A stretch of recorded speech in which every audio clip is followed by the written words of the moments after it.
एक टीचर आज उपस्थित हुए हमारे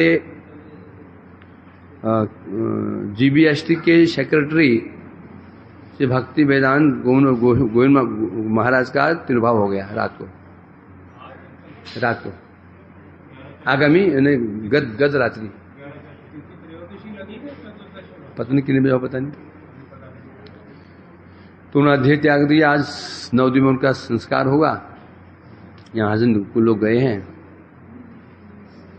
इनके तिरुभाव अभिभाव इनका भी तिरुभाव हैदर ठाकुर जी का तिरुभाव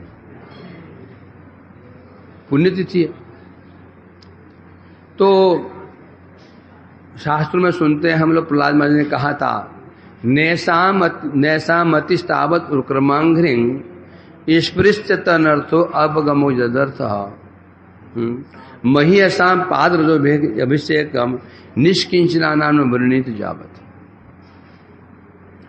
जो हमारे अनर्थ हैं, क्या कारण हमारी बुद्धि भगवान में क्यों नहीं लगती, क्यों नहीं पा रही है? कारण है अनर्थ है। अनर्थ है मुझे लग नहीं पा रही, तो अनर्थ दूर कैसे होंगे? निष्किंचना नाम वर्णित जावत महेशंग पाद अभिषेक। निष्किंचन महापुरुषों के चरण धूलि में जब अभिषिक्त न हुआ जाए तब तो संभव नहीं है।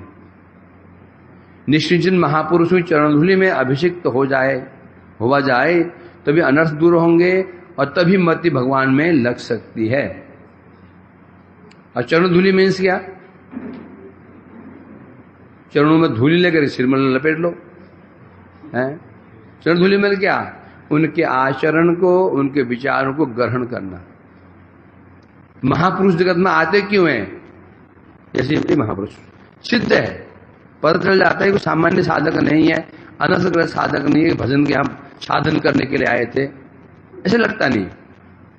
लक्षण है ना परिचय थे। तो आते क्यों है भाई? यहाँ पर ऐसे भजन पद्धति क्यों दिखाते हैं, साधन पद्धति क्यों दिखाते हैं? हमारा मार्गदर्शन करते हैं, हमारे सामने आदर्श प्रस्तुत करते हैं। इस ऐसे भजन करना चाहिए, ऐसी दीनता होनी चाहिए, निष्किंचनता होनी चाहिए। जब हम उनके आदर्शों को, उनके विचारों को ग्रहण करते हैं, इसको अनुगत्य करते हैं, तभी जाकर के हमारे अनर्थ दूर होंगे।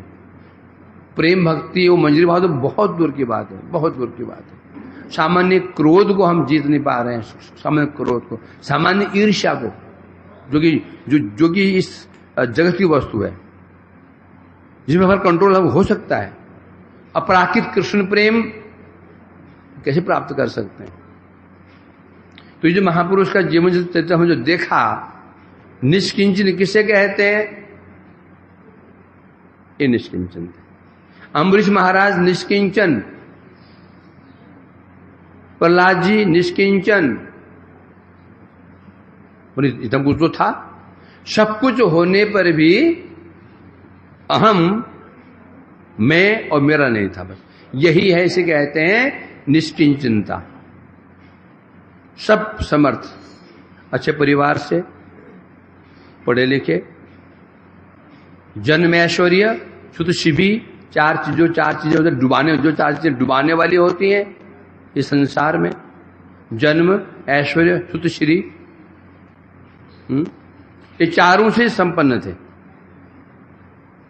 भजन बल कहो, ज्ञान बल कहो, आचरण बल कहो, सब विषय परिपूर्ण थे, है ना।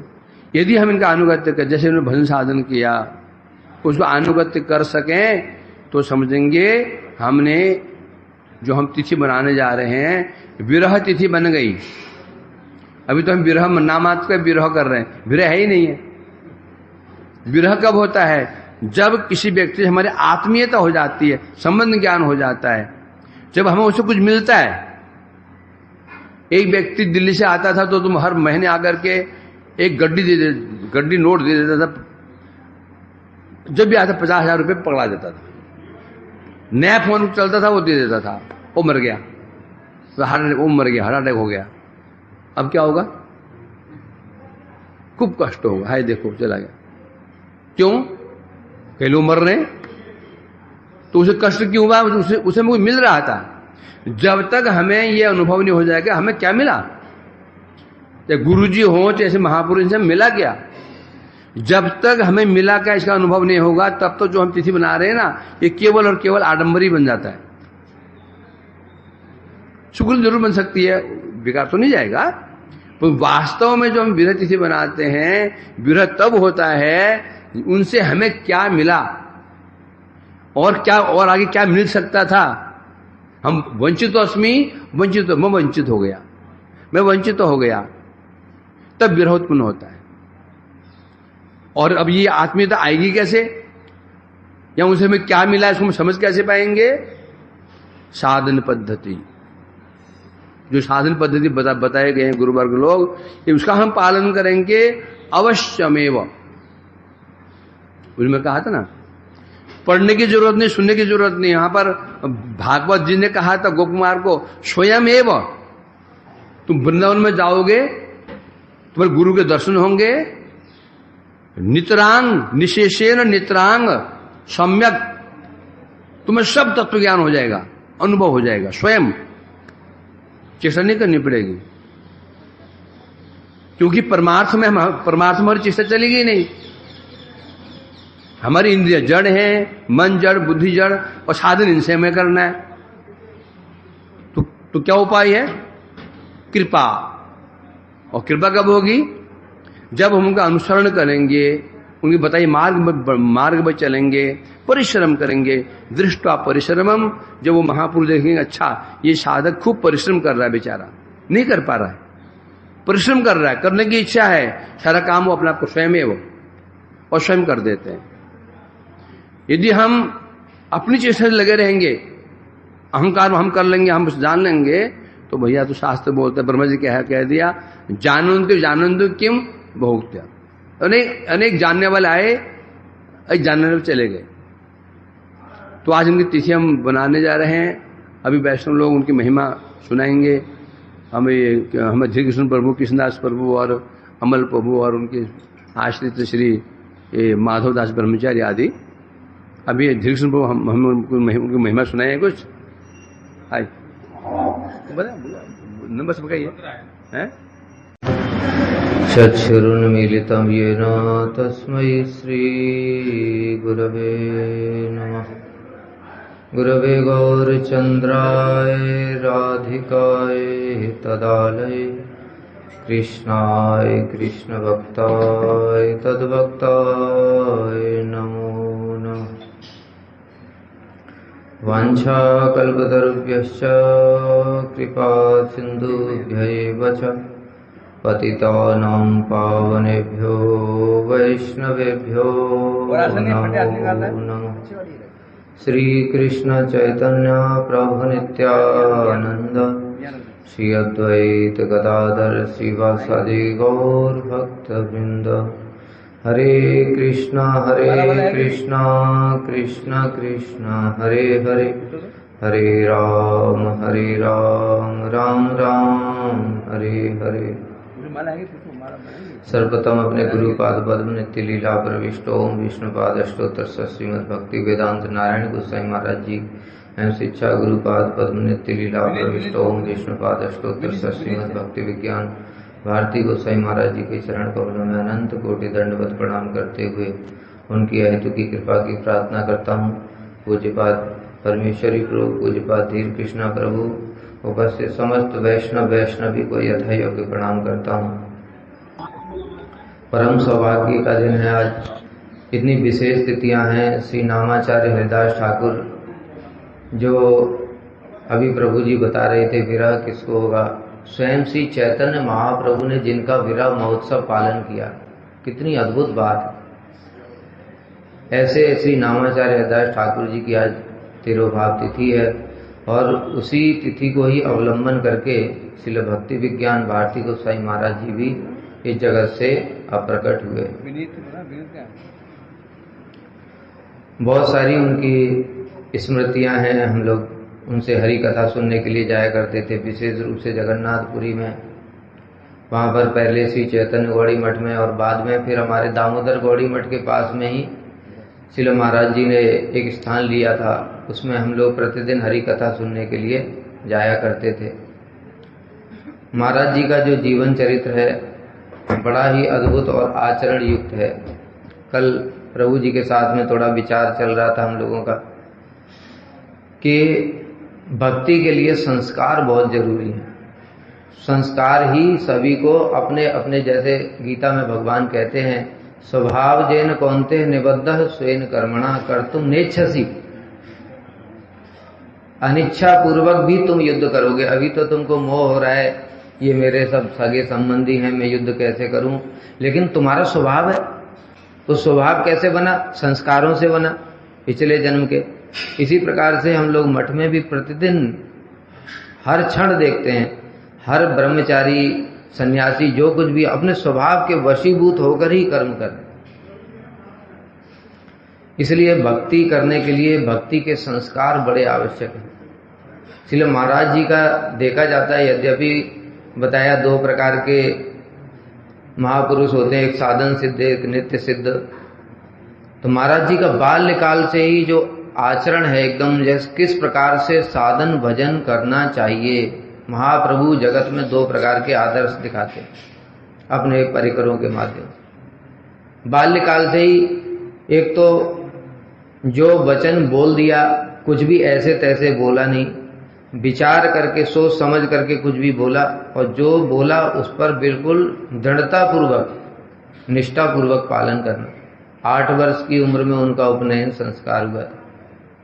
उपनयन संस्कार के समय ब्राह्मण ने बोला, मैं जो कुछ भी कहूंगा, जो पुरोहित था उसने बोला कि मैं जो कुछ भी कहूंगा पीछे पीछे बाड़म बाड़म, मतलब पालन करूंगा, ऐसे बोलना। तो उन्होंने कहा ठीक है। अब जब उनसे बोला कि मैं दिन के समय नहीं सोऊंगा, 8 साल की उम्र के बच्चा बिल्कुल चुप हो गए। अभी पिताजी भी कह रहे हैं, सब लोग कह रहे हैं, अरे बोलो बोलो, कह रहे हैं कैसे बोल दूं। पिताजी से बोल रहे कैसे बोल दूं। आपसे ही मैंने सुना है कि ब्राह्मण, पुरोहित, अग्नि, गुरु, इन सब के समक्ष कभी भी झूठ नहीं बोलना चाहिए। 8 साल के बच्चे को इतनी समझ कैसे आ जाएगी। हम लोग तो इतने बड़े हो गए, मठ में रोज प्रतिदिन एक ही बात सुनते हैं, हर दिन देखते हैं प्रभु जी, हर दिन, ऐसा कोई दिन नहीं जाता जय ध्वनि के समय पीछे मुड़ करके प्रभु जी को हर दिन देखना पड़ता है, और देखे हर दिन ही बात कर रहे हैं। प्रतिदिन सुनने के बाद भी हमको उससे कोई मतलब नहीं है पालन करने से। फिर 8 साल का बच्चा कैसे पालन करने के लिए, वो भी इतनी दृढ़ता पूर्वक, संभव ही नहीं। क्यों? क्योंकि बताया, चाहे वो साधन सिद्ध हो चाहे नित्य सिद्ध हो, जगत को शिक्षा देने के लिए आए। इसलिए उन्होंने मना कर दिया कि भैया मैं देखो अभी बच्चा हूं 8 साल का, अभी कभी मैं बीमार हो गया तो फिर कैसे पालन कर पाऊंगा। दिन में नहीं सोना है, मुझे तो सोना पड़ेगा। पुरोहित को अपनी बात चेंज करनी पड़ी। पुरोहित को फिर बोलना पड़ा यथा योग्य। यथा योग्य का मतलब क्या है कि शरीर में सामर्थ्य होगा तो नहीं सोऊंगा, अगर शरीर में सामर्थ्य नहीं होगा तो सोना पड़ा बीमार होने के कारण या किसी अन्य कारण से, तो सोऊंगा, उसमें दोष नहीं लगेगा। इतना विचार करते थे महाराज जी। ये तो बाल्यकाल में इतना है, भक्ति की तो फिर बात ही मत पूछो। इसलिए महाराज जी जब मठ में आ गए, बहुत सारी उनकी इतनी सारी कथाएं हैं। विशेष रूप से एक कथा में हम साधकों के लिए बड़ी शिक्षा वाली है कि एक समय मठ में चिकन पॉक्स हो गया कई सारे ब्रह्मचारियों को। चिकन पॉक्स हो गया, अभी सभी लोग परेशान, बीमार है तो सब परेशान हो ही जाते हैं, लेकिन महाराज जी को कोई परेशानी नहीं। उल्टा उस वस्तु को तत्ते अनुकंपाम सुसमीच माड़ो भुंजान एवात्म कृतम विपाकम, इस भावना से उसको देखने लगे। क्यों? क्योंकि जब से मठ में आए थे तब से दिन रात उनका सेवा इतना रहता था, कभी चैतन्य चरितामृत पढ़ने का समय नहीं मिलता।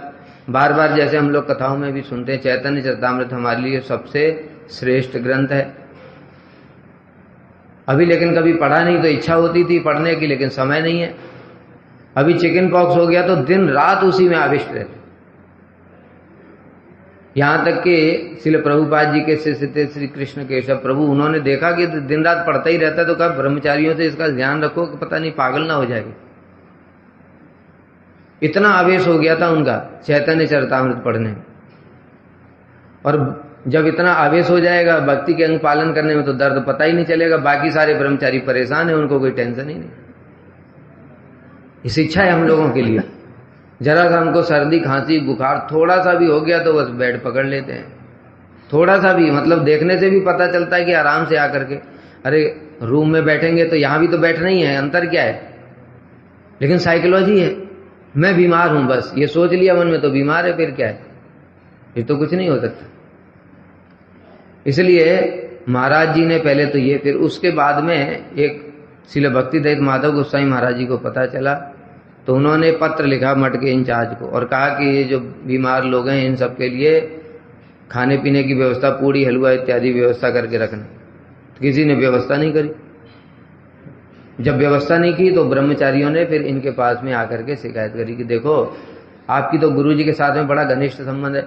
क्योंकि श्रील भक्तिदत्त माधव गोस्वामी महाराज जी के पास में जब आए थे उस समय इन्होंने बोला कि देखो मैं भीख नहीं मांग सकता गंजा होकर। तो श्रील भक्तिदत्त माधव गोस्वामी महाराज जी ने कहा था कि कोई बात नहीं, तुम भीख मत मांगो, लेकिन तुम मेरे पत्रों के जो पत्र में आते मेरे पास बहुत सारे भक्त लोग पूछते हैं उनको मैं उत्तर देता हूं, उसको लिख सकते हो? कहते हाँ ये सेवा कर लूंगा। तो तब से यही सेवा करते थे। तो श्रील भक्तिदत्त माधव गोस्वामी महाराज बहुत क्लोज में रहते थे, उनके अंतरंग हो गए थे। तो इसलिए बाकी ब्रह्मचारियों ने कहा कि आपकी तो गुरु जी के साथ में इतना अच्छा संबंध है, आप गुरु जी को पत्र लिख करके बोलिए कि ये मठ के जो इंचार्ज हैं इन्होंने आपके आदेश के बावजूद भी हमारे लिए खाने पीने की कोई व्यवस्था नहीं की। तब श्रील भक्ति विज्ञान भारती गोस्वामी महाराज जी बोले मैं क्यों लिखूं पत्र? क्या जब हम मठ में आए थे तो गुरुजी से ये साइन लिया था कि गुरुजी हमारे लिए सारी व्यवस्था करेंगे? बहुत इंपॉर्टेंट बात है ये। गुरुजी ने भी एक बार मथुरा मठ में ये कथा में बोलते बोलते ये कहा था कि जब तुम लोग मठ में आए तो अपने परमार्थ के लिए भक्ति प्राप्त करने के लिए आए कि हम लोग कॉन्ट्रैक्ट साइन किया कि तुमको अच्छा कमरा दिया जाएगा, अच्छा खाने पीने की व्यवस्था की जाएगी, अच्छा कूलर पंखा एसी सारी व्यवस्था की जाएगी। तो फिर परमार्थ ही क्या रहा? जो प्रभु जी भी बार बार कथा में बोलते हैं कि हमारे आते ही सबसे पहले डिमांड शुरू हो जाती, तो परमार्थ क्या है? भक्ति की डिमांड तो कोई नहीं करता आकर के कि मुझे भक्ति चाहिए। देखो आज जो प्रभु जी कह रहे थे विरह तिथि का मतलब क्या है? विरह तिथि का मतलब ही होता है कि उन महापुरुष ने जो आचरण किया उस आचरण को हम अपने जीवन में उतारें, नहीं तो विरह तिथि नहीं है, ये केवल अनुष्ठान मात्र ही है, उसका फल भी बाई है। इसलिए श्रील महाराज जी ने इस प्रकार से उनको भी बोल दिया, मना कर दिया। दूसरी बात, अगर ये इंचार्ज हैं, अगर ये व्यवस्था नहीं करते तो इनको दोष लगेगा, हम उसके लिए चिंता क्यों करें? एक ही घटना में कितनी सारी शिक्षाएं हैं। फिर उसके बाद में ब्रह्मचारी कहने लगे ठीक है अगर ये लोग व्यवस्था नहीं कर रहे हैं। एक ब्रह्मचारी ने अपने घर में पत्र लिख दिया कि हम बीमार हैं, थोड़े पैसे भिजवा दो। उनके घर से पैसे आ गए और उन्होंने कहा कि देखो हमने अपने घर वालों को ऐसे करके पत्र लिखा और उन्होंने पैसे भेज दिए हैं, तुम भी अपने घर पत्र लिख दो। तो श्रील महाराज जी ने कैसी अद्भुत बात बोली। महाराज जी ने कहा कि जब मैं छोटा था, मेरे माता पिता ने मुझे पढ़ाया लिखाया, बड़ा किया, पालन पोषण किया, सब कुछ किया। जब मेरा समय आया उनकी सेवा करने का तो मैं उनको अंगूठा दिखा करके आ गया मठ में। अभी मुझे जरूरत पड़ेगी तो फिर से मैं उनके अपने स्वार्थ के लिए फिर उनके पास में जाऊंगा, ये मैं नहीं करूंगा। कितना सिद्धांत, मतलब हर चीज में इतना सिद्धांत ये दिखाता है। बिना भक्ति के ऐसा विचार पालन ही नहीं कर सकता। जानते तो सभी हैं, ये सब बातें कौन नहीं जानता। आजकल इतनी किताबें, मीडिया, ये वो कथा, सबको सब कुछ याद है, लेकिन आचरण कौन कर रहा है? यही मुख्य है, आचरण ही मुख्य है। इतनी विषम परिस्थितियों में भी लेस मात्र भी विचलित नहीं हुए। फिर उसके बाद में उन्होंने कहा ठीक है तुम अपने घर पे पत्र नहीं लिखना चाहते, कोई बात नहीं, मैंने जो पैसे मंगाए उनमें से तुम्हें थोड़ा सा दे देता हूं। तुम्हें कहा खबरदार ऐसी बात कभी नहीं करना। रघुनाथ दास गोस्वामी ने अपने घर से जो आया पैसा लिया नहीं था। इस प्रकार से महाराज जी का ये छोटी घटना नहीं है। इस प्रकार से आचरण कौन कर सकता है? जिसके अंदर में भक्ति है, वही भक्ति के सिद्धांतों का अपने जीवन में पालन भी कर सकता है। हम लोग देखते हैं ना भक्ति किसके अंदर में कैसी, हम लोग विचार करते हैं इनका अधिकार क्या है, उनका अधिकार क्या है, इनका अधिकार क्या है, हम लोग पूछा करते हैं, आपस में विचार करते हैं। जो जितना पालन कर रहा है उसकी भक्ति उतनी है, जो जितना बोल रहा है वो स्टैंडर्ड नहीं है, वो पैरामीटर नहीं है कितनी भक्ति का। पालन कौन कितना कर पा रहा है गुरुवर्ग के आदर्शों को, वही भक्ति का पैमाना है। और सारे जीवन भर महाराज जी ने ये सारे के सारे आदर्श अपने अंतिम समय तक भी पालन किए। हमने अपनी आंखों से देखा ये सब बातें, बहुत सारी बातें तो बोली भी नहीं जा सकती, लेकिन सब समय गुरु जी का, महाराज जी का व्यास पूजा की था हम लोगों ने, हमको याद है अभी तक भी, जो गोपीनाथ गौड़ी मठ में उस समय उन्होंने कथा बोली। क्या अद्भुत कथा, और मतलब एक आचार्य के अंदर, गुरु के अंदर क्या गुरुत्व होना चाहिए वो वहां पर प्रकाशित हुआ उनकी उस कथा से। सबसे पहले उन्होंने बोला, देखो हमने याद है तुलसी का आसन जो उन्होंने देखा, सबसे पहले महाराज जी आकर के चारों ओर देखते थे, तुलसी का आसन कभी भी नीचे नहीं होना चाहिए। हमने देखा अपने आंखों के सामने, हमने कई बार देखा, कई लोग कथा बोलते हैं गुरु जी का सिंहासन उनसे नीचे है, उनको कोई चिंता ही नहीं, दिखाई नहीं देता है। दिखाई देगा भक्ति से ही दिखाई देता है, तो बिना भक्ति के दिखाई नहीं देता है। हम देखते हैं यहाँ पर कुछ भी पड़ा हुआ है, लोग आके चल के निकल जाते हैं, पानी गिरा हुआ है, एक फिसला, खुद फिसल कर उठ करके चला गया, लेकिन उसने साफ नहीं किया, दूसरा भी आके फिसलेगा तब तो आनंद आएगा। साफ नहीं करेगा, लेकिन उसको दिखता ही नहीं है। दूसरी ओर देखा, प्रभु जी को देखा हमने, एक कहां से चले वहां पर ये चप्पल इधर, ये वो, मतलब सारी चीजें कहां जाला लगा, सब कुछ दिखता है। वहीं हम रह रहे हैं, वहीं वो भी रह रहे हैं, हमारी भी आंखें उतनी हैं, लेकिन हमको नहीं दिखेगा क्योंकि हमारे भक्ति नहीं है। इसी प्रकार से महाराज जी ने फिर बोला, जो गुरुवर्ग है उनका, जो सारे चारों तरफ गुरुवर्ग यहाँ पर बैठे हुए, महाराज जी ने क्या कथा बोली, बड़ी अद्भुत, बड़ी शिक्षणीय। यहां पर हमारे सारे गुरुवर्ग विराजमान है, ठाकुर जी विराजमान है। मैं इतना अबोध नहीं हूं कि उनके सामने मैं अपनी पूजा करवाऊंगा। बात समझ में आ रही? मैं ऊपर बैठा हूं, आप लोग नीचे बैठे हैं, मैं यहां पर सम्मान लेने के लिए नहीं बैठा हूं। क्या भावना थी उनकी, देखो भक्ति के साथ में कैसे कैसे विचार उत्पन्न हो जाते हैं। जो अभी प्रभु जी 2-3 दिन से बोल रहे हैं कि स्वतः प्रकाशित, अभी भी बोला स्वतः प्रकाशित होता है, कैसे प्रकाशित होता है? ये विचार कहीं किताबों में नहीं लिखे होते जो महाराज जी ने बोले। महाराज जी बोलते हैं कि मैं इतना अबोध नहीं हूं जो वैष्णवों से अपनी पूजा करवाऊंगा, फिर मैं यहां पर क्यों बैठा हुआ हूं? क्योंकि इतने सारे वैष्णव लोग मुझे आशीर्वाद देने के लिए आए हैं, मैं इससे वंचित नहीं होना चाहता। क्या भावना है देखो, इतने सारे वैष्णव लोग मुझे आशीर्वाद देने के लिए आए हैं और ऊपर बैठा हूं, आप लोग नीचे बैठे हैं। इसका मतलब ये नहीं मैं श्रेष्ठ हूं, आप लोग नीचे हैं मुझसे, ऐसा नहीं है। तब महाराज जी ने एक उदाहरण बताया।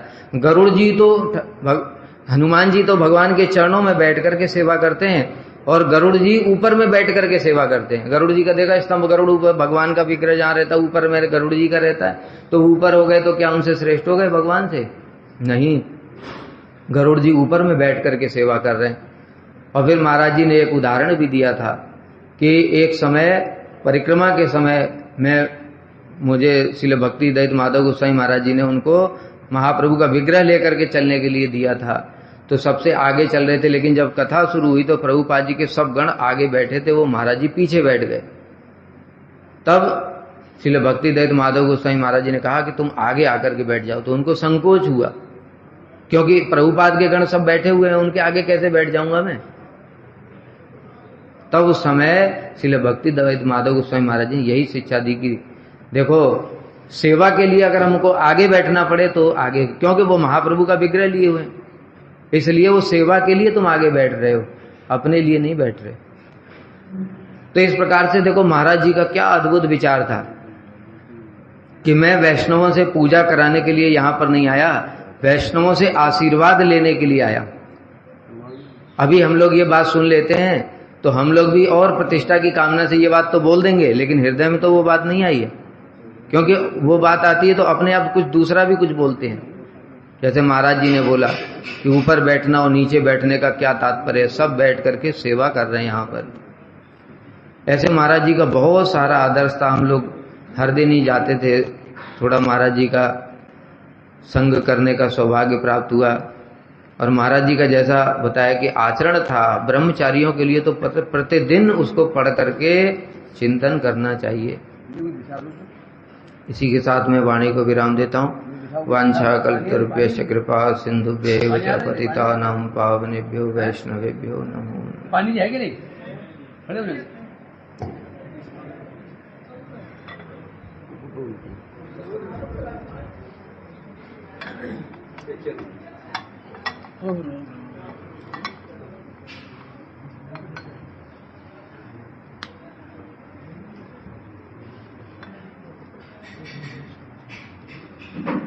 ओम ज्ञानतिमिरन्धस्य ज्ञानाञ्जनशलाकया चक्षुरुन्मिलितं येन तस्मै श्रीगुरुवे नमः। नमस्ते गुरुदेवाय श्रीरूपाय प्रियात्मने श्रीमद्भक्तिवेदान्त नारायण इति नामिने श्रीकृष्णलीलानुकथने पृष्ठाय भूतले श्रीमद्भक्ति विज्ञान भारती नाम। हे कृष्ण करुणा सिंधु दीनबंधु जगतपते गोपेश गोपिका कांत राधा कांत नमोस्तुते। तप्त कांचन गौरांगे राधे वृंदावनेश्वरी वृषभानुसुत देवी प्रणमामि हरिप्रिये। आनंद लीलामय विग्रहाय हेमाव दिव्यवती छवि सुंदराय तस्मै महाप्रेम रस प्रदाय चैतन्य चंद्राय नमो नमस्ते। वांछा कल्पतरुभ्यश्च कृपा सिंधुभ्यैव च पतितानां पावनेभ्यो वैष्णवेभ्यो नमो नमः। जय श्री कृष्ण चैतन्य प्रभु नित्यानंद श्री अद्वैत गदाधर श्रीवासादि गौर भक्त वृंदा। बोलो हरे कृष्णा कृष्णा कृष्णा हरे हरे, हरे राम राम राम हरे हरे। बोलो हरे कृष्णा कृष्णा कृष्णा हरे हरे, हरे राम राम राम हरे हरे। मैं सर्वप्रथम अपने गुरुपाद पद्म नित्य लीला प्रवेश श्रीमद् भक्ति वेदांत नारायण गोसाई महाराज जी के चरणों में असंख्य कोटि दंडवत प्रणति ज्ञापन करता हूँ। तत्पश्चात समस्त रूपानुग गुरुवर्ग, गुरु परंपरा, श्रीला भक्ति विज्ञान भारती गोसाई महाराज जिनकी आज तिरुभाव तिथि है, उनके चरणों में असंख्य कोटि दंडवत प्रणति ज्ञापन करता हूँ। तत्पश्चात उपस्थित वैष्णवगण, परमेश्वरी प्रभु, अमल कृष्ण प्रभु, कृष्णदास प्रभु, समस्त ब्रह्मचारीगण एवं माताएं बहनें, समस्त को मैं आप चरणों में दंडवत प्रणाम करता हूं। और समस्त श्रोता वृंद, ब्रह्मचारीगण समस्त मेरा दंडवत प्रणाम स्वीकार करें। आज बड़ी शुभ तिथि है कि हम लोग यहाँ पर श्रीला भक्ति विज्ञान भारती गोसाई महाराज जी की तिरुभाव तिथि एवं श्रीला हरिदास ठाकुर नामाचार्य की तिरुभाव तिथि महानिर्याण मनाने के लिए यहाँ पर उपस्थित हुए हैं।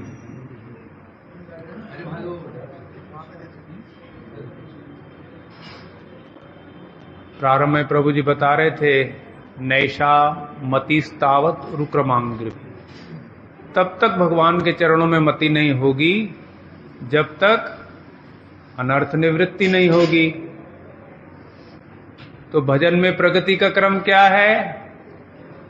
आदौ श्रद्धा, तत साधु संग, तत भजन क्रिया, ततो अनर्थ निवृत्ति। ये क्या हुआ?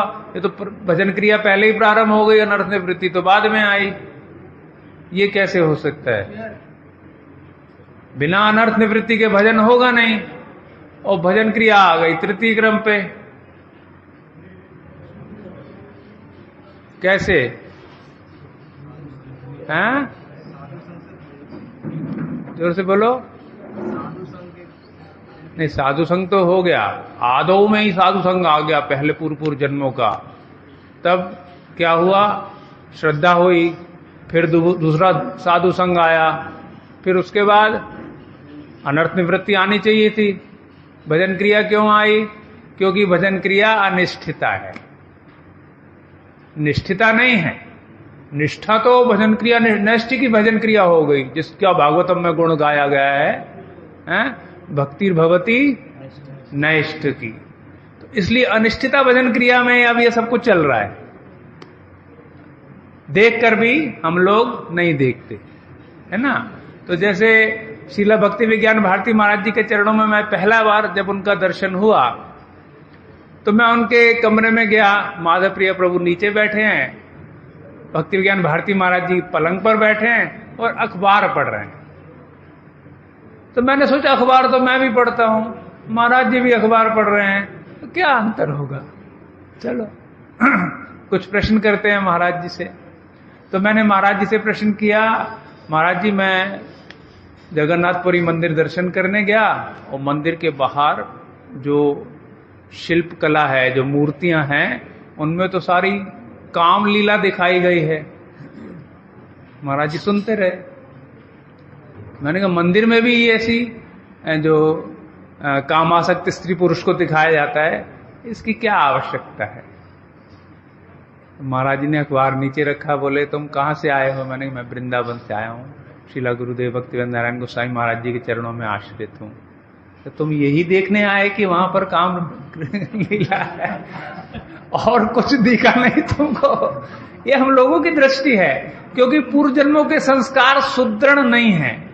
महाराज जी जब 8 वर्ष के हैं तब वो पुरोहित की बात को उन्होंने अनसुना कर दिया। पुरोहित बोले भाई संकल्प करो कि मैं दिन में नहीं सोऊंगा, उन्होंने बोलने से मना कर दिया। बोले जब मैं जो चीज कर नहीं सकता मैं बोलूं कैसे? है? और हम लोगों को कोई कह दे प्रभु जी आप तो भजन विज्ञ हैं, आप तो एकांतिक भजन करते हैं, हम लोग बहुत ऊपर चढ़ जाएंगे। ये नहीं देखेंगे कि नीचे पैर के जमीन है भी या नहीं है। तो महाराज जी तो बहुत ही, जिसे कहते हैं जो उनके संस्कार सुदृढ़, तो उन्होंने जैसे कृष्णदास प्रभु जी बता रहे थे कि पुरोहित को ही अपने शब्दों को बदलना पड़ा कि भैया यथा योग्य संकल्प लिया, यथा योग्य पालन करूंगा, प्रयास करूंगा कि दिन में ना सोऊं, और अगर नहीं सफल हुआ तो शरीर अस्वस्थ है तो सो भी सकता हूं। इसलिए बहुत महत्वपूर्ण श्लोक है हम साधकों के लिए, जो प्रभु जी बोल रहे थे, नैषाम मतीस तावत रुक्रमांग्री भी, कि तब तक भगवान के चरणों में, गुरुदेव के चरणों में, वैष्णवों के चरणों में भक्ति नहीं होगी जब तक अनर्थ निवृत्ति नहीं होगी। जैसे भगवत तत्व एक रहस्य है, उसी प्रकार वैष्णव तत्व भी एक रहस्य है।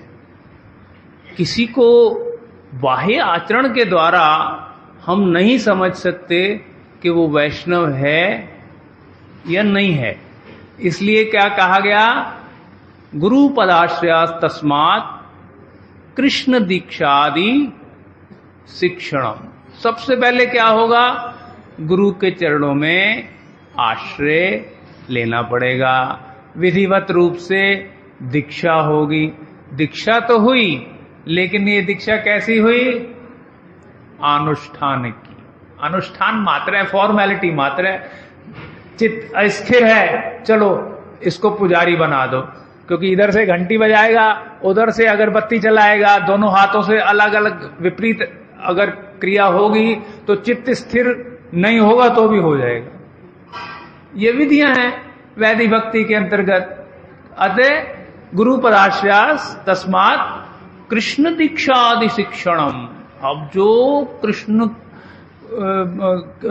भगवत तत्व वैष्णव तत्व, गुरु तत्व, शक्ति तत्व, इनकी जो शिक्षा होगी उस समय हमारी सहायता कौन करेगा? गुरुजी सारी सहायता नहीं करेंगे, और फिर गुरुजी से हमारा मर्यादामय संबंध है। गुरुजी अगर किसी काम में व्यस्त है तो हम सीधे जाके गुरुजी से नहीं पूछ सकते, पहले कुछ मर्यादा देखनी पड़ेगी। लेकिन वैष्णवों से हमारी मित्रता हो सकती है, शिक्षा गुरुओं से हमारी मित्रता हो सकती है, उनको हम नींद से भी उठा के प्रश्न पूछ सकते हैं। ये घनिष्ठ संबंध होता है। इसलिए जो वैष्णव तत्व है इसको भी एक, जैसे भजन को रहस्य कहा गया है, ऐसे ही वैष्णव तत्व को भी रहस्य कहा गया है। तो जब महाराज जी ने कहा कि तुम मात्र यही देखने आए हो वृंदावन से, तो थोड़ा सा लज्जा आई अपने ऊपर। तो मैंने कहा अगली बार महाराज जी से मिलूंगा तो अच्छा प्रश्न करूंगा। तो एक बार हम लोग आ रहे थे, नवद्वीप परिक्रमा समाप्त करके अपना टुंडला आ रहे थे, और देखा 2 कोच छोड़ के महाराज जी बैठे हुए बिल्कुल अकेले, कोई सेवक साथ में नहीं। मैंने कहा वाह, बड़ा अच्छा अवसर दिया भगवान ने। मैंने महाराज जी के चरणों में दंडवत प्रणाम किया। मैंने महाराज जी आप कहाँ जाओगे? वृंदावन जाएंगे। बोले चैतन्य गौड़ी मठ। मैंने महाराज जी हम लोग भी वहीं जाएंगे, आप हमारे साथ चलना, हम लोगों ने गाड़ी पहले ही पक्की कर दी है। महाराज जी बोले ठीक है। उसके बाद महाराज जी से मैंने प्रश्न किया, महाराज जी के जो गर्भस्थ शिशु है, भागवतम में भी स्तुति आई है ना, जो बच्चा जो गर्भ में है वो कष्ट के समय भगवान को पुकारता है, और उस समय वो भगवान से कहता है प्रभु ऐसी स्थिति में जब मैं माता के गर्भ में तपे हुए पिंजरे के बीच में उल्टा लटका हुआ हूं, उस समय भी आप को मैं साक्षात्कार कर पा रहा हूं। तो मेरी धारणा ये थी कि बच्चा चूंकि बहुत कष्ट में है तो कष्ट के समय भगवान को स्मरण करना सहज हो जाता है। इसलिए जो गर्भस्थ बच्चा है वो प्रभु के चरणों में शरणागति करता है और स्तुति करता है कि भाई यद्यपि मैं बहुत कष्ट में हूं, लेकिन आपको आपकी स्फूर्ति कर पा रहा हूं, इसलिए अब मेरी बाहर जाने की इच्छा नहीं है। ऐसे ऐसे वचन बच्चा कह रहा है। तो महाराज जी बोले कष्ट के कारण कह रहा है? कष्ट तो लोगों को बहुत होता है, जन्म लेते समय भी बहुत होता है और मृत्यु के समय भी बहुत होता है। किसी किसी को तो जन्म लेने से ज्यादा कष्ट मृत्यु के समय होता है, किसी किसी को जन्म लेते ही मृत्यु से भी ज्यादा कष्ट होता है। तो क्या सब भगवान का नाम उच्चारण कर जाते हैं? तो मैं समझ गया महाराज जी क्या कहना चाह रहे हैं। महाराज जी ने स्पष्ट किया कि भाई बड़ा ही सुकृतिवान बच्चा है जो गर्भ में भगवान का नामोच्चारण कर पाता है। बहुत ही सुकृतिवान बच्चा, और ऐसा बच्चा बड़ा ही दुर्लभ होता है। इसलिए ये धारणा छोड़ दो कि सभी बच्चे गर्भ में भगवान की स्तुति करते हैं, क्योंकि ये जो बच्चा है इसको सुखदेव गोस्वामी पाद कह रहे हैं ऋषि। इसको ऋषि नाम दिया गया है, ये साधारण बच्चा नहीं है, ये तो संस्कार युक्त है, और इसका जो नामोच्चारण है ये भी उच्च कोटि का नामाभास है। अब बताओ उच्च कोटि का नामाभास है तो उसका फल क्या होगा? आज शिला नामाचार्य शिला हरिदास ठाकुर पाद की भी तिरुभाव तिथि है, जब किसी सभा में वो गए थे तो वहां यही विचार चल रहा था कि हरि नाम से एक बोले विद्वान कि हरि नाम से मात्र पाप कट सकते हैं, तो दूसरे बोले नहीं, हरि नाम से तो मोक्ष पर्यंत मिल सकता है। और जब ठाकुर हरिदास से पूछा गया तब उन्होंने क्या उत्तर दिया कि दोनों ही हरि नाम के फल नहीं हैं। हरि नाम का फल क्या है? कृष्ण प्रेम की प्राप्ति, ये हरि नाम का फल है। और शुद्ध हरि नाम तो दूर, नामाभास अगर उदाहरण लो आप, अजामिल का उदाहरण लो, उसको भी साधन के बाद ही सही भगवान की प्राप्ति हुई कि नहीं, वैकुंठ की प्राप्ति हुई कि नहीं हुई, ये हरि नाम का फल है। इसलिए जब तक हम लोग साधु संग में साधुओं का शासन, वैष्णवों का शासन ग्रहण नहीं करेंगे तब तक बात बनने वाली नहीं है। अनिष्ठिता भजन क्रिया कई जन्म ही लग जाएंगे अनिष्ठिता भजन क्रिया में, क्योंकि गुरुपदाश्रय तस्मात् कृष्ण दीक्षादि शिक्षणम और विश्रम्भेन गुरु सेवा साधु वर्तमानुवर्तनम। गुरु जी से घनिष्ठ संबंध होगा, वैष्णवों से घनिष्ठ संबंध होगा पहले, तब जाकर के गुरु परंपरा के अनुगत्य में हम उस पथ पर चलेंगे जो महाजनों ने निर्दिष्ट किया है। क्योंकि संसार की जितने भी तर्क हैं, तर्कः अप्रतिष्ठात्, कितना भी कोशिश कर लो, घर बार छोड़ दिया, धन यौवन छोड़ दिया, अपने मित्रों को भी छोड़ दिया, उनके साथ ग्राम्य कथा भी छोड़ दी, स्त्री को भी छोड़ दिया, लेकिन कहां पर आके अटक गए? सब कुछ तो छूट गया। धन यौवन जीवन राज्य सुखम नहि नित्यम अनुक्षण नाश परम। त्यज ग्राम्य कथा सकलम विफलम भज गोद्रुम कानन कुंज विधुम। स्त्री संग भी छूट गया, अथवा स्त्रियों के लिए पुरुष संग छूट गया। कहा ना, रमणी जन जीवन संग सुखम चरमे भयदम पुरुषार्थ हरम। हरि नाम सुधारस मत मति भज गोद्रुम कानन कुंज विधुम। अगर हरि नाम में मति लग गई तो स्त्री संग भी छूट जाएगा, लेकिन अभी भी यात्रा पूरी नहीं हुई भाई। अभी एक चीज और बाकी है, वो क्या है? प्रतिष्ठा आशा। अगर प्रतिष्ठा आशा रहेगी तो कोई कहेगा कि मैं जो है संस्था खोलूंगा, उसमें गो सेवा करूंगा, गो पालन करूंगा। कोई कहेगा मैं राधा कृष्ण के ऊपर वो मूवी बनाऊंगा, है ना। ये क्या है? सब प्रतिष्ठा के लिए, जड़ काव्य। इसलिए इसके बाद ठाकुर भक्ति विनोद ने जड़ काव्य को कर रखा है, प्रतिष्ठा का नंबर रखा है। जड़ काव्य रस नहीं काव्य रस, कलि पावन गौर रसा ही रसा। अलमन्य कथा अनुशील नया, भज गोद्रुम कानन कुंज विधुम। सब कथाओं को त्यागो भैया, जड़ काव्य को भी त्यागो, प्रतिष्ठा आशा को त्यागो, और तब जाकर के संबंध स्थापित होगा। किससे संबंध स्थापित होगा? गुरु वैष्णवों से संबंध स्थापित होगा। और फिर वो जो संबंध प्रदान करेंगे वही जो है मूल संबंध है। वृषभानुसुतान्वित वाम तनु, जमुना तट नागर नंद सुतम। मुरली कल गीत विनोद परम, भज गोद्रुम कानन कुंज विधुम। तो जो वृषभानुसुतान्वित वाम तनु कृष्ण हैं, उनके साथ संबंध तो लाभ होगा, लेकिन अभी क्या होगा? स्फूर्ति मात्र होगी। अभी साधन बहुत लंबा है, इसलिए। और वो साधन कैसे पूर्ण होगा? हरि नाम के द्वारा।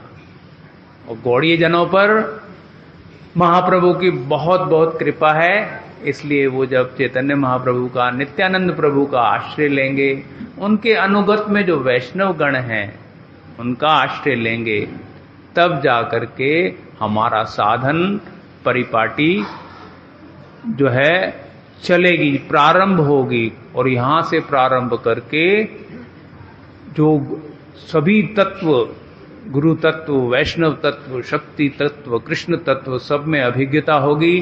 साधन के साथ साथ गुरु वैष्णव साधन भक्ति में क्या रसास्वादन करते हैं उसकी अनुभूति होगी, फिर भाव भक्ति में उसका क्या आस्वादन करते हैं उसकी अनुभूति होगी, और फिर प्रेम भक्ति में क्या आस्वादन करते हैं, वो अगर हो जाए तो फिर हमारा जीवन सार्थक है। इसलिए आज की तिथि में हम लोग यही शिक्षा ग्रहण करेंगे कि श्रील भक्ति विज्ञान भारती गोस्वामी महाराज जी की तरह, जिन्हें गौड़ी मठों में क्या कहा जाता था, सिविल इंजीनियर, सब जगह कंस्ट्रक्शन की जिम्मेदारी उनकी होती थी। सीमेंट की बोरी भी अपने सिर पे, अपने कंधे पे लाद करके वो काम कराते थे। हैं? आज हम लोग यहाँ रूप सनातन गौड़ी मठ में बैठे हुए हैं, सब कुछ कितना सुंदर बना हुआ है, हैं? लेकिन इसको बनाया किसने?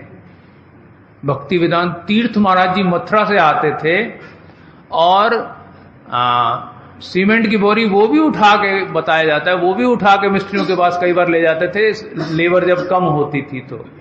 और बड़ी बाधाएं यहाँ पर बनाने में, बहुत बाधाएं आई, उसको भी गुरु वैष्णवों ने किसी प्रकार से समाधान करके, और आज हम जहाँ पर बैठे हैं ऐसे गुरु वैष्णव की गुणगान कर रहे हैं। निश्चित ही हम लोगों का जन्म सार्थक होगा, लेकिन 2, 10, 20 जन्मों में हो जाए बहुत अच्छी बात है, नहीं तो यात्रा फिर बड़ी लंबी हो जाती है। इसलिए जो वैष्णवों की जो जीवन है, उनकी जो जीवन शैली है, उसको हम लोगों को आत्मसात करना पड़ेगा, तब जाकर के हम लोगों का भी साधन अगर प्रारंभ हो सके। यही गुरु वैष्णवों के चरणों में आज के दिन हमारा निवेदन है। गौर प्रेमानंदे हरि हरि। कृष्ण प्रभु पूज्यपाद बाबा जी महाराज सबके चरण, मातृगण सबके चरणों में यथा योगी दंडवत प्रणति। आज शिला हरिदास ठाकुर जी का तिरुभाव निर्याण तिथि है, और उसके साथ ही हमारे पूज्यपाद शिला भक्ति विज्ञान भारती गोस्वामी महाराज जी की भी तिरुभाव तिथि है। तो अभी हम श्रवण कर रहे थे, महाराज बता रहे थे कि हरिदास ठाकुर किस प्रकार उन एकांतिक नामाश्रय भक्ति के आचार्य हुए। महाप्रभु ने किसी अन्य भक्त को नामाचार्य की पदवी नहीं दी, एकमात्र हरिदास ठाकुर। जैसा कि श्रवण किया कि उन्होंने कोई मंदिर नहीं निर्माण किया, किसी मंदिर में प्रवेश तक नहीं किया, किंतु कैसी भक्ति का परिचय उन्होंने दिया। भगवद गीता में भगवान स्वयं बताते हैं, अनन्य चिंतयस्तु माम ये जना पर्युपासते तेषाम नित्य अभियुक्ता नाम योगक्षेम वहम्यम। अब ऐसे भक्त नामाचार्य हरिदास ठाकुर, जो एकांतिक नामाश्रय भक्ति के आचार्य, दिन में 3 लाख नाम कर रहे हैं, और वो किस प्रकार से जीवन यापन कर रहे हैं, पूर्ण समर्पण युक्त। ऐसे अनन्य चिंतयस्तु माम, सब समय भगवान का चिंतन, भगवान के साथ योग युक्त, तो उनका योगक्षेम कैसे भगवान पूर्ण कर रहे हैं। जो भगवान कृष्ण ने भगवद गीता में बात कही, वही उनके जीवन में देखने को मिली कि किस प्रकार से एकांतिक भक्त का योगक्षेम भगवान स्वयं उसको पूर्ण करते हैं। जीवन यात्रा के लिए सर्वप्रथम क्या चाहिए? एक छत चाहिए, भजन करने के लिए कुटिया चाहिए। तो नामाचार्य हरिदास ठाकुर को स्वयं महाप्रभु ने वो जगन्नाथ जी का जो दातुन दिया था, वो दातुन जाके एक जगह गाड़ दिया और वहीं से वो सिद्ध बकुल निकला। तो ये दातुन क्या है? जगन्नाथ भगवान जिस चीज को व्यवहार करते हैं, उनकी शैया, उनकी पादुका, उनके व्यवहार की जितनी भी वस्तु हैं, बलदेव प्रभु से अभिन्न है। तो ये जो सिद्ध बकुल जो दातुन से बना, ये बलदेव प्रभु का आश्रय उनको मिला छत के रूप में। और महाप्रभु ये ध्यान रखते थे कि जो महाप्रसाद प्रतिदिन जगन्नाथ जी का महाप्रभु के पास आता था, उसका आधा नामाचार्य हरिदास ठाकुर के लिए भिजवा देते थे। तो इस प्रकार से योगक्षेम का जो शरीर यात्रा का वहन है, उसके लिए महाप्रभु ने ऐसे एकांतिक भक्त के जीवन में ऐसा उदाहरण दिखाया कि भगवान स्वयं जाके उन्होंने उस दातुन को वहां पे गाड़ा, ताकि उससे वृक्ष के नीचे हरिदास ठाकुर भजन करें। और उनके भोजन के लिए, उनके प्रसाद की व्यवस्था भी महाप्रभु ने स्वयं की। योगक्षेम वहम्यहम, अहम किसी के द्वारा करवाता नहीं हूं, स्वयं उसकी व्यवस्था करता हूं। तो इस प्रकार की एकांतिक नामाश्रय भक्ति जो इस कलयुग में विशेषकर जो रूपानुगा विचार से जो भक्ति हो रही है, उस भक्ति को प्राप्त करने के लिए क्या उपाय है, क्या क्रम है इसका, क्योंकि हमारा उद्देश्य तो वही है, क्या? कृष्ण नाम, साधु संग कृष्ण नाम यही मात्र चाही, संसार जीने त्यार अन्य वस्तु नहीं। अर्थात साधु संग और कृष्ण नाम ही एकमात्र हमारी आवश्यकता है। संसार को जीतने के लिए अन्य किसी वस्तु की आवश्यकता नहीं है। कृष्ण नाम हम करते हैं, उसके साथ में साधु संग की अति आवश्यकता बताई।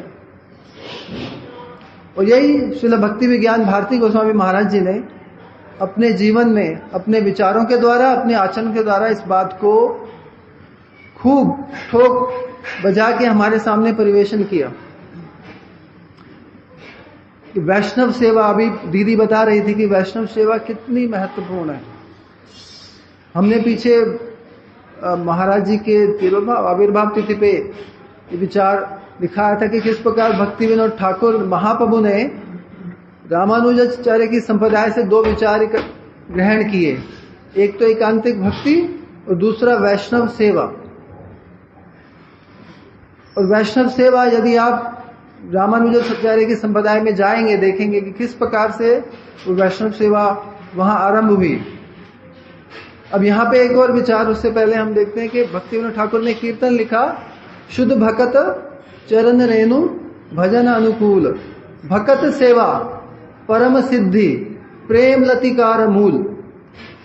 अब शुद्ध भक्तों की जो चरण रेणु, अभी हमने सुना चरण रेणु माने उनके आचार और विचार, शुद्ध भगत चरण रेणु भजन अनुकूल।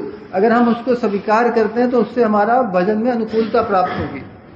भक्त सेवा परम सिद्धि प्रेम लतिकार मूल, जो भक्तों की सेवा है वो क्या है? जो परम सिद्धि, ये परम सिद्धि का अन्वय किससे हो रहा है? प्रेम। परम सिद्धि हमारी क्या? प्रेम। उसकी जो लता है उसका मूल है, क्या मूल है? भक्त सेवा। तथा हमारी जो प्रेम की यात्रा है वो यहीं से आरंभ होती है, भक्त सेवा से। अब हमारे आचार्यों ने किस प्रकार से भक्त सेवा को इस यहाँ पे दिखाया। रामानुजाचार्य की संप्रदाय में स्वयं रामानुजाचार्य कौन थे? राम अनुज स्वयं लक्ष्मण जी, सेवक भगवान, सेवा की शिक्षा देने के लिए वो आविर्भूत हुए लक्ष्मण के अवतार के रूप में रामानुजाचार्य। तो उन्होंने किस प्रकार की, जब उन्होंने एक प्रतिज्ञा की यमुनाचार्य जी के समक्ष कि मैं ये कार्य करूंगा, मैं वेदांत के ऊपर वो वैष्णव भाष्य लिखूंगा, मैं मायावाद का खंडन करूंगा, शुद्ध भक्ति का प्रचार करूंगा। तो ये 3 उंगलियां उनकी बंद थी जो खुल गई जब यमुनाचार्य प्रकट हुए थे। अभी इस कार्य को यद्यपि वैसे हम कर सकते थे, लेकिन उन्होंने क्या आचरण दिखाया?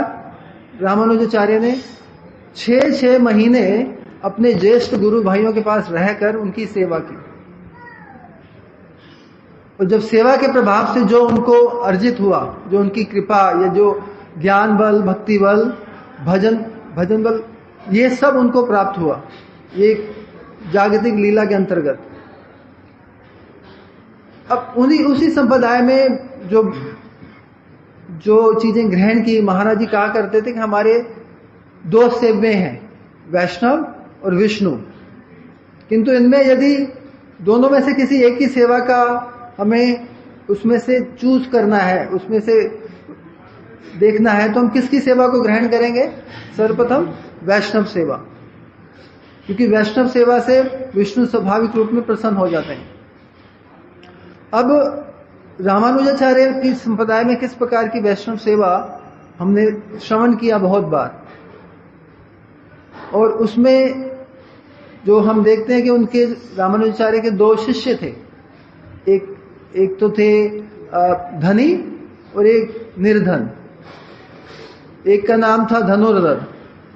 तब जो एक इंसिडेंट आता है कि रामानुजाचार्य जब स्नान करने जाते थे तो सन्यासियों के कंधे पे हाथ रख के जाते थे, किंतु जब स्नान करके आते थे तब जो गृहस्थी था धनुर्धर, उसके कंधे पे हाथ करके ऊपर आते थे। तो जब सन्यासी लोग थे वो इससे थोड़े से शुद्ध हुए कि गुरु जी जो हैं जब स्नान करने जाते हैं तब तो हमारे कंधे पे हाथ रखते हैं, और जब स्नान करके पवित्र हो जाते हैं तब एक गृहस्थी के घर पे कंधे पे हाथ रख के आते हैं। तब ये बात उन्होंने रामानुजाचार्य से अंततः पूछी, तो उन्होंने कहा ठीक है, इसका उत्तर तुम्हें मिलेगा। उन्होंने कहा कि आप लोग रात को इसके घर में चोरी करने जाओ और देखो। तो ये कथा है लंबी, लेकिन शॉर्ट में बोलने जाए कि जब वो शिष्य रात को धनुधर के घर में चोरी करने गए तो उसकी पत्नी के बाजू से उसके सब गहने उतार रहे थे। तो जब वो गहने उतार रहे थे एक बाजू से तो वो हिल गई थोड़ी सी, तो वो देख के वो थोड़े वहां से भाग गए।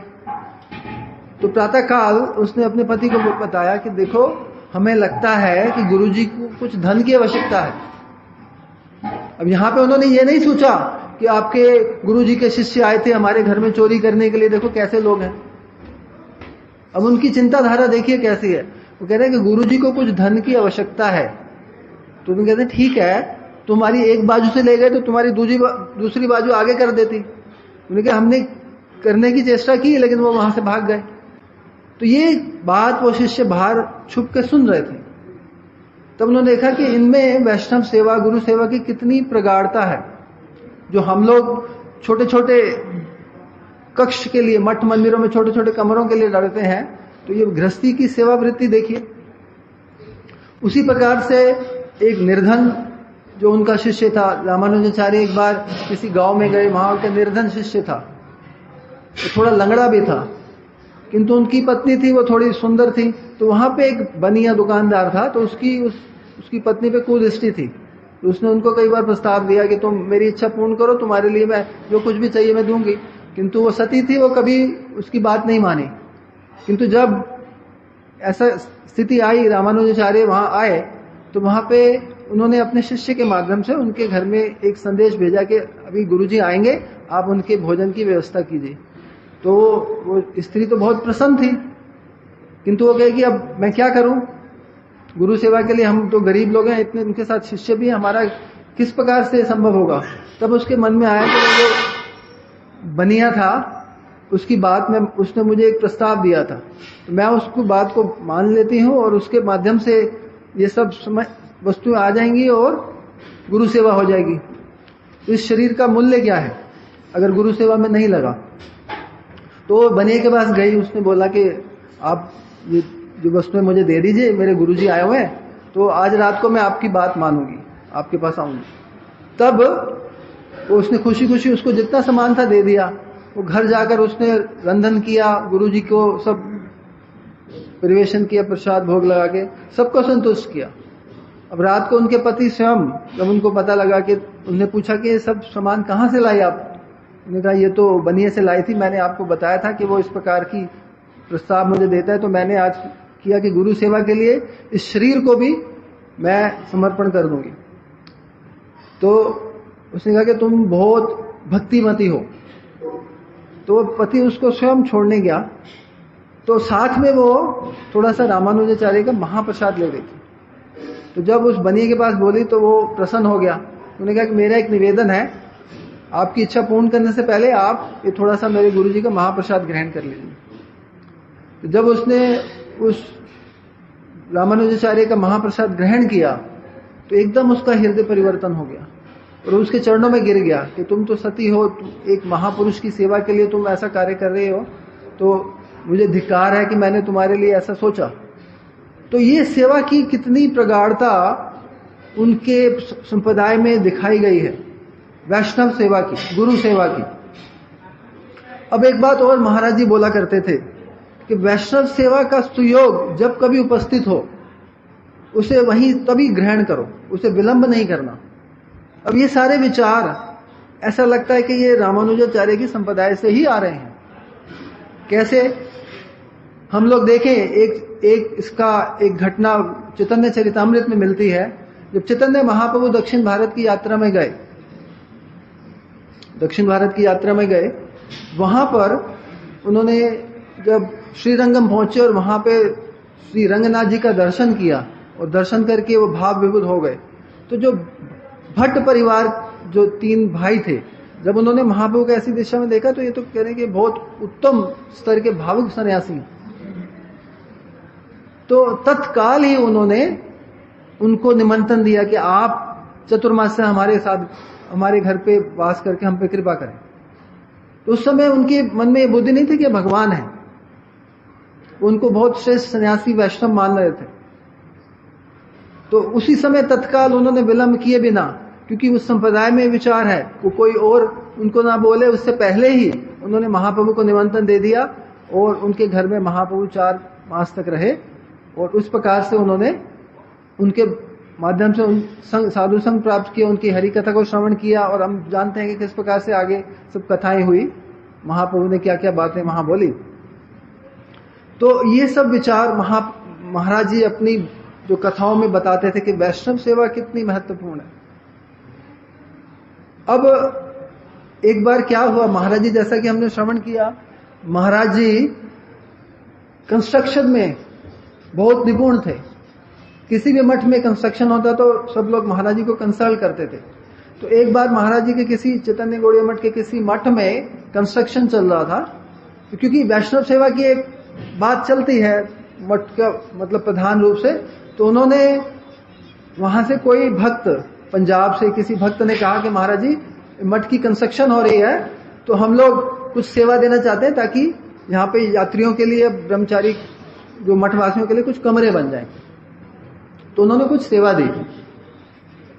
अब सेवा तो दी क्योंकि उस समय कमरे मेरे ख्याल 5, 6, 7 कमरे बनवाने के लिए उन्होंने सेवा दी। अब जब कमरे बन रहे थे तो महाराज जी के दिमाग में एक बात आई, भाई कमरे तो बन रहे हैं लेकिन इनके लिए बाथरूम और शौचालय चाहिए। तो उन्होंने उनसे पूछा कि भाई आप ये कमरों के लिए तो, कक्ष के लिए तो सेवा दी है, लेकिन जो बाथरूम है ये इनके लिए क्या होगा? तो उन्होंने कहा नहीं महाराज जी वो तो आप लोग देख लीजिए, हम लोग तो वैष्णवों की ऐसी सेवा करना चाहते हैं। तो ये जो विचार महाराज जी बोला करते थे कि कैसी वृत्ति है, जीव की एक ऐसी वृत्ति है जो हमारे लिए बाधाएं बनती हैं कि ये अर्ध कुकुटी न्याय। हम लोग वैष्णव को भोजन कराएंगे, उसके वास की व्यवस्था करेंगे, किंतु वैष्णव सोच आदि क्रिया करे तो वो हम लोग नहीं करेंगे। वैष्णव को भोजन कराने में मंगल है, उनकी वास की व्यवस्था में मंगल है, किंतु उनका जो शौच क्रिया है उसकी व्यवस्था करने में हमारा मंगल नहीं है, उसको हम घृणा की दृष्टि से देखते हैं। जब तक जीव में, महाराज जी बता, जब तक जीव में ये विचार है कि वैष्णव से संबंधित कोई भी क्रिया मेरी अमंगलजनक है, तब तक वो आगे नहीं बढ़ सकता। अर्थात वैष्णव से संबंधित प्रत्येक क्रिया ही इसमें मेरा मंगल है। हमको याद है इसी प्रांगण में एक बार गुरुदेव थे, यहाँ से कार्तिक परिक्रमा आरंभ होती थी और हमारे कन्हई प्रभु जो कीर्तन किया करते थे, तो उन्होंने एक दिन यहाँ पे गुरुजी की उपस्थिति में कार्तिक में कीर्तन किया, वैष्णव ठाकुर दयारस आकर। और वो किस प्रकार से कीर्तन करते थे हमारे कन्हई प्रभु हम लोग जानते हैं। वो एक पद गाते थे, फिर उसके ऊपर कुछ व्याख्या करते थे, एक एक पद गान करके उस पर व्याख्या करते थे। ये एक पद्धति होती है बंगाल में, क्या कहते हैं उसे। तो उन्होंने एक बात बोली थी कि वैष्णव सेवा कोई कठिन है। उन्होंने सीधी बात बोली, वैष्णव लोग पैखाना गए, एक बाल्टी जल दे दो, यही तुम्हारी वैष्णव सेवा हो गई। लेकिन इस पे यदि हमारी बुद्धि में थोड़ा सा मलिनता रहेगी, ये एक छोटी सेवा, ये मैं क्यों करूं, हम तो वैष्णव को भोजन कराएंगे, तो ये यहां पे अर्धकुकुटी न्याय चालू हो जाता है। अर्धकुकुटी न्याय हम लोग जानते हैं कि एक वस्तु का स्वीकार करना, जैसे हमने श्रवण किया मुर्गी का पिछला हिस्सा जहां से वो अंडे देती है उसको स्वीकार करना, मुख स्वीकार नहीं करना। वह 2 भाई थे ब्राह्मण, तो उनके पिताजी चले गए, तो उन्होंने कहा कि जाते समय कि भाई अब मेरे पास ज्यादा समय नहीं है, जो भी वस्तुएं हैं आप आधी आधी बांट लेना। तो सब वस्तु बांट ली गई। तो उनके पास एक गाय थी, अब इसको कैसे बांटे? तो बड़ा भाई बड़ा चतुर था, उसने बोला देखो भाई, गाय का पिछला हिस्सा है, वहां मल मूत्र करती है, वो सब समय साफ करना पड़ेगा, तो ये मैं ले लेता हूँ, कष्ट तुम क्यों करोगे, तुम आगे का देखो। और आगे में हम लोग ब्राह्मण हैं, कोई ना कोई लोग आके उसको कुछ ना कुछ खिलाते रहेंगे, तो तुम्हारा ज्यादा खर्चा भी नहीं होगा। तो उन्हें कहा, छोटा भाई था, ठीक है, उसको ज्यादा कष्ट होगा, लेकिन वो क्या करता, जो कुछ खिलाते पिछले हिस्से से वो स्तन, गाय के स्तन से दूध निकाल लेता। अब बड़ा छोटा वाला खिला रहा है और बड़ा वाला दूध ग्रहण कर रहा है, इनका बड़ी मुसीबत है। तो उन्होंने कहा भाई कुछ दूध हमको भी दो। कहता भाई आधा आधा हो गया है, पिछली सेवा मैं भी करता हूँ, गोबर भी बेच के, कंडे लगा के अपना घर का कार्य करता, मूत्र के कुछ बेच देता, तो उसका तो मुनाफा हो गया। आगे वाले का जो था उससे वो असुविधा में पड़ गया कि मुझे केवल खिलाना पड़ता है, तब वो बड़ा परेशान। तो एक बार उसका पत्नी का भाई आया, वो बनिया था, उन्होंने कहा कि भाई क्या समस्या में पड़े हो? कहते ये बात है। कहते देखो ऐसा करना, जब जो तुम्हारा बड़ा भाई दूध निकालने लगे ना, तो गाय के मुख पे थोड़ा सा डंडा ऐसे मार देना।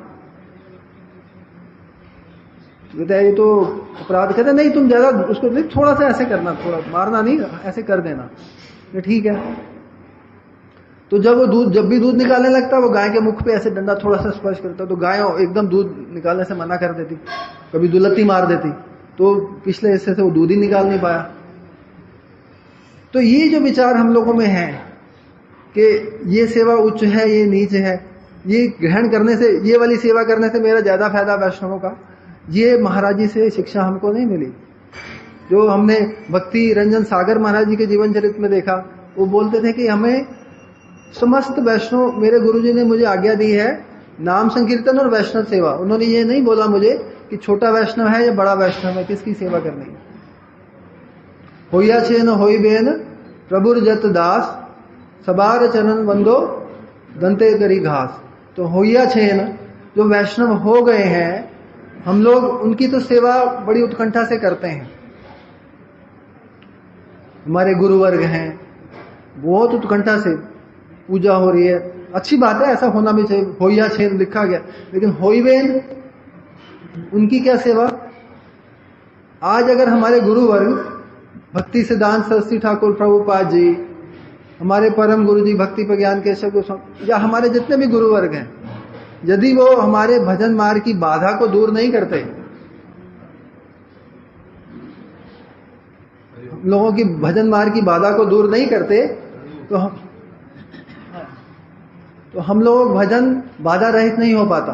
किस प्रकार से ब्राह्मण वैष्णव क्या है, जात गोसाई क्या है, शुद्ध नाम क्या है, भक्ति विनोद ठाकुर ने क्या नाम अपराध और शुद्ध नाम क्या है।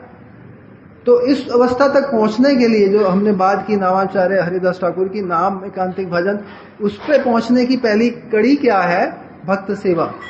क्योंकि भक्त सेवा के बिना जो सबसे जो क्या कहते हैं विशेष नाम अपराध है, जो हमारा दुर्दैव बनता है वैष्णव अपराध, वो होने की संभावना बनी रहती है।